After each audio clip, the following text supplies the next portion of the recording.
Hello everyone, welcome back to my channel Square Root Classes, your go-to channel to master NCERTs and to cover 6 to 12 social studies subject in depth. आज के इस lecture में हम chapter number 2 of economics class 10 discuss करने वाले हैं, that is sector of the Indian economy. तो देखते हैं सबसे पहले कि इंडियन इकोनॉमी में कितने सेक्टर्स होते हैं, किन किन बेसिस पर उन सेक्टर्स को बाइफरकेट किया गया है और वो सेक्टर्स कैसे हमारी इंडियन इकोनॉमी को और ज्यादा प्रमोट करते हैं। तो सबसे पहले हम देखेंगे कि हमारी जो इंडियन इकोनॉमी है वो फास्टेस्ट ग्रोइंग इकोनॉमी है।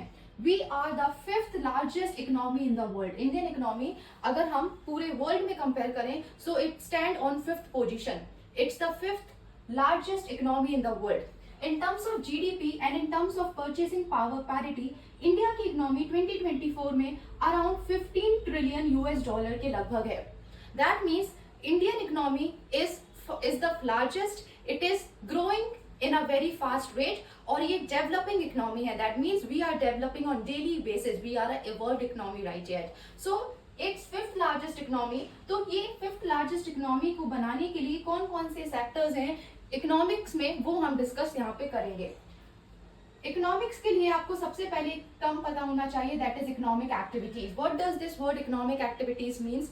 बेसिकली एनी एक्टिविटी, कोई भी एक्टिविटी जिससे गुड्स एंड सर्विसेज प्रोड्यूस हो, whether it's producing any sort of goods or whether it's giving us any sort of services.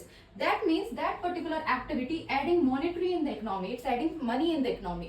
So that particular activity is termed as economic activity. कोई भी वो activity जिससे हमारे Indian economy में money add होता है, जिससे गुड्स एंड सर्विसेज प्रोड्यूस होती हैं, that particular activity it is known as economic activities. अब उन्हीं इकोनॉमिक एक्टिविटीज के बेसिस पर इन सेक्टर्स को बनाया गया है। Suppose if I take an example of agriculture, so agriculture से रिलेटेड और भी एक्टिविटीज हैं जैसे कि हॉर्टिकल्चर हो गया, एग्रो फॉरेस्ट्री हो गई, then we have fisheries, forestry. तो ये एक ऐसा सेक्टर है जहां पे आप देखेंगे कि कुछ ना कुछ वहां पे क्राइटेरिया एक दूसरे से सिमिलर होता है, ठीक है। तो अगर हम इकोनॉमिक एक्टिविटीज को कुछ सर्टेन क्राइटेरिया के बेसिस पर जहां पर वो एक दूसरे से रिलेट करते हैं, उन सभी इकोनॉमिक एक्टिविटीज को एक जगह ग्रुप बना दें, तो वो जो ग्रुप है वो एक सेक्टर को रिप्रेजेंट करेगा। So here sectors are what? These are the groups of economic activities. Basically वो economic activities के ग्रुप हैं जिनको हम क्लासीफाई करते हैं on the basis of certain criteria. अगर वो एक दूसरे से मैच कर रहे हैं कुछ क्राइटेरिया में तो उनका हम क्लासिफिकेशन कर देते हैं, उनको एक अलग सेपरेट ग्रुप बना देते हैं और वो सेपरेट ग्रुप जहां से हम सेम क्राइटेरिया की इकोनॉमिक एक्टिविटीज को देखते हैं उसको हम सेक्टर कहते हैं। तो आई गेस यहाँ से आपको दो टर्म्स क्लियर हैं, that is what is sector and what are the economic activities. Again I am repeating, economic activity is anything जिससे हमारे पास गुड्स एंड सर्विसेज प्रोड्यूस हो and that at something monetary value in the economy, that is termed as economic activities. Whereas what are sectors? These are the group of economic activity and they are classified on the basis of certain criteria. India is the 5th largest economy in the world. This is updated data, so you should remember it. अब हम देखेंगे कि कौन कौन से sectors हैं हमारी Indian economy में। So we have 3 dominant sectors in our Indian economy, that is primary sector, secondary sector and tertiary sector. ये dominant sectors हैं। Then on the basis of operations, we have organized sector and unorganized sector. And on the basis of ownership, we have public sector and private sector. So this table is very important. ये आप देख लीजिए अच्छे से, that we have 3 dominant sector, that is primary sector, secondary sector and tertiary sector. Then on the basis of operation we have organized sector and unorganized sector, and on the basis of ownership we have public sector and private sector. अब हम इन सारे sectors को one by one detail में understand करेंगे। So the first one is primary sector. Primary sector देखते हैं क्या होता है। This is the most essential, principally founded on the accessibility of natural resources. सबसे पहली बात तो प्राइमरी सेक्टर सबसे ज्यादा इंपॉर्टेंट, सबसे ज्यादा एसेंशियल सेक्टर होता है in terms of economics. Without primary sector we can not jump on to another sector. हम दूसरे सेक्टर पर जा ही नहीं सकते because primary sector is base. Why we call it's primary? Because this is base for all. ये सारे other sectors के लिए, सारे अदर प्रोडक्ट्स के लिए, वो उन सभी के लिए क्या है? बेस है। It is foundation for all other sectors, जो भी हम बाद में जाकर सब्सिक्वेंटली देखने वाले हैं। तो उन सेक्टर का जो फाउंडेशन ब्लॉक है, बिल्डिंग ब्लॉक है, that is primary sector. So that's why it is most essential sector of the Indian economy. And this sector is basically dependent on natural resources. That means primary sector जो है वो natural resources पर depend करता है. But do remember that when we produce goods by mainly not entirely with the use and exploitation of natural resources. What does this line mean? Basically it means that primary sector में हम natural resources पर dependent रहते हैं mainly हम 99% dependent रहेंगे natural resources पर, but not 100%, not entirely, because somehow हमें वहां पे कुछ ना कुछ अदर फैक्टर्स भी एड ऑन करने रहते हैं। तो सपोज अगर 100% में से 90% अगर आपका वहां पे जो भी गुड्स एंड सर्विसेज है उसको बनाने के लिए नेचुरल रिसोर्सेज को एक्सप्लॉइट किया जा रहा है, यूज किया जा रहा है, तो that particular thing will fall under the category of primary sector. So that is only written here that जब भी हम कोई goods produce करें और जहां पर mainly we use natural resources but not entirely, यहाँ पर हमने पूरे रूप से भी नहीं की है, तो that particular sector is known as primary sector. और यहाँ पर हम नेचुरल रिसोर्सेज पर फोकस करते हैं। बिफोर सिविलाइजेशन, जब ह्यूमन सिविलाइजेशन अभी आया है, इंडस्ट्रियलाइजेशन अभी आया है, रैपिड सर्विसेज अभी ग्रो हुई है, but before at the very early phase of human civilisation economic activity जितनी भी थी that primarily depended on primary sector, वो पूरी तरीके से प्राइमरी सेक्टर पे ही डिपेंडेड हुआ करती थी। We talk before civilisation, but now we can see that we have two other sectors, that is secondary sector and tertiary sector. अब primary sector के हम कुछ एग्जांपल्स देख लेते हैं, जैसे activities here I already told you कि यहाँ पे जितनी भी एक्टिविटीज होती है वहां पर नेचुरल रिसोर्सेज का यूज होता है। फॉर एग्जांपल कॉटन प्लांट को ग्रो करना है, then we require climate, rainfall, sunshine, these are natural resources, but somehow we also need certain types of fertilisers as well. और वो कहाँ पर बनते हैं, वो इंडस्ट्रीज में बनते हैं। बट क्या सिर्फ फर्टिलाइजर्स के होने से कॉटन प्लांट वहां पे ग्रो हो जाएगा? No, 90% we require here natural resources. Then dairy product, milk, it is primary made up of biological process of animal, जब वहां पर होती है देन मिल्क प्रोडक्शन होता है। दैट मींस यहाँ पे जो प्रोडक्ट है लास्ट में जो बन रहे हैं वहां पर एंटायरली नहीं बट मेनली वहां पे नेचुरल रिसोर्सेज का यूज हुआ है। And these type of activities उनको हम प्राइमरी एक्टिविटीज कहते हैं और उनको प्राइमरी सेक्टर के अंदर रखा जाता है। Examples agriculture, forestry, fishing, mining also is a primary activity, primary sector में आता है, बिकॉज मिनरल्स जो है वो नेचुरल के कारण ही मिल रहे हैं, we need to dig it out, ठीक है। सो हम उसको मेनली प्राइमरी सेक्टर में ही रखते हैं और इसको हम यहाँ पर एक और अदर नाम से जानते हैं, that is agriculture sector. So do remember what is the another name of primary sector, it is also known as agriculture sector. So this is all about primary sector. Now we will discuss about secondary sector में। In this natural products, जो natural products हमें मिलते हैं, they are change into several other forms, उनको दूसरे form में transform किया जाता है through manufacturing with the help of certain process, certain manufacturing, और उस पर्टिकुलर जो फाइनल में एंड प्रोडक्ट मिलता है that come under the category of secondary sector. So basically what we do, we transform raw materials, जो raw materials हमें मिलते हैं, सपोज हमें मिनरल मिलता है, कोई भी मिनरल्स मिलते हैं, फिर उसको हम बाद में जो फिनिश्ड गुड्स में कन्वर्ट करते हैं। दैट मीन्स हम रॉ मटेरियल को ट्रांसफॉर्म कर रहे हैं फिनिश्ड गुड्स में या फिर प्रोडक्ट्स में, तो उनको हम यहाँ पर रख सकते हैं सेकेंडरी सेक्टर के अंदर, बिकॉज यहाँ पे certain types of manufacturing is required, कुछ वहाँ पे एडिशनल इंडस्ट्रीज का उपयोग हो रहा है। दैट्स वाई इस सेक्टर को हम इंडस्ट्रियल सेक्टर भी कहते हैं। इस सेक्टर को हम एक और नाम से जानते हैं, that is industrial sector, because यहाँ पर इस सेक्टर में सर्टेन टाइप्स ऑफ इंडस्ट्रीज की हेल्प ली जाती है। जैसे कि गोल्ड है, अगर गोल्ड को हमें यहाँ पे फिनिश्ड गुड में कन्वर्ट करना है, ऑर्नामेंट में कन्वर्ट करना है, तो वहाँ पे कुछ ना कुछ मैन्युफैक्चरिंग की जरूरत होगी, एक कोई वहाँ पे इंडस्ट्री की रिक्वायरमेंट होगी, तो इसलिए यहाँ पे इस सेक्टर को इंडस्ट्रियल सेक्टर भी कहते हैं। फॉर एग्जाम्पल शुगर केन ही क्या है, नेचुरल प्रोडक्ट है, बट इधर का अगर हम इंडस्ट्रीज का मैन्युफैक्चर नहीं करेंगे तो हमें शुगर नहीं मिलेगी। That means certain types of industries are required here. Then earth, मिट्टी, सॉइल है, सॉइल को हम किसी ना किसी मेथड से इंडस्ट्री में लाकर होम में कहीं भी उसको हम दूसरे फॉर्म में कन्वर्ट करते हैं, तो उसको ब्रिक्स में हम कन्वर्ट कर लेते हैं, लाइमस्टोन को सीमेंट में कन्वर्ट किया जाता है। दैट मीन्स जो रॉ मटेरियल है, जो नेचुरल प्रोडक्ट है, उसको हम कुछ ना कुछ अलग फॉर्म में करके ट्रांसफॉर्म करके इंडस्ट्रीज और मैन्युफैक्चरिंग का यूज करके उसको प्रोसेस करके हम एक फिनिश्ड गुड में कन्वर्ट करते हैं, and that particular sector is known as secondary sector और industrial sector. Now what is tertiary sector? अभी हम यहाँ पे ऑलरेडी दो सेक्टर्स को डिस्कस कर चुके हैं, दैट इज प्राइमरी सेक्टर, जो कि बाकी अदर सेक्टर्स का बेस होता है, जहां पर मेनली नेचुरल रिसोर्सेज का यूज होता है। देन उन्हीं नेचुरल रिसोर्सेज को अगर हम इंडस्ट्रीज में प्रोसेस करके मैन्युफैक्चरिंग करके अगर फिनिश्ड गुड में कन्वर्ट कर देते हैं, तो उस सेक्टर को हम सेकेंडरी सेक्टर कह देते हैं। अब हम देखेंगे कि टर्शियरी सेक्टर क्या होता है। Last one is tertiary sector. Tertiary sector को हम सर्विस सेक्टर भी कहते हैं। Now what are services? What I'm doing right here, I'm teaching you. I'm not converting any natural product into a finished good. I'm not doing that. I'm not transforming raw material into finished goods. No, but I am still delivering something to you that is profitable to you. That means I'm delivering you intangible goods. I am delivering you lecture, but that still is very prominent for you. So that is something that you cannot see as an last product, but it is still a very important factor in the economy in order to enhance other two sectors. That means tertiary sector, इसको हम service sector भी बोलते हैं, because it provides our intangible services, it provides our intangible goods, it provides supports to primary sector and secondary sector. Suppose right now I'm teaching about agriculture. Suppose And here I'm telling you good practices that you need to opt in terms of agriculture. Fine. So what I'm doing, I'm not giving you any finished good, but I'm telling you that what process are necessary. And somehow in future, or you will tell other person, other farmer that this process you should opt and this will give you better result.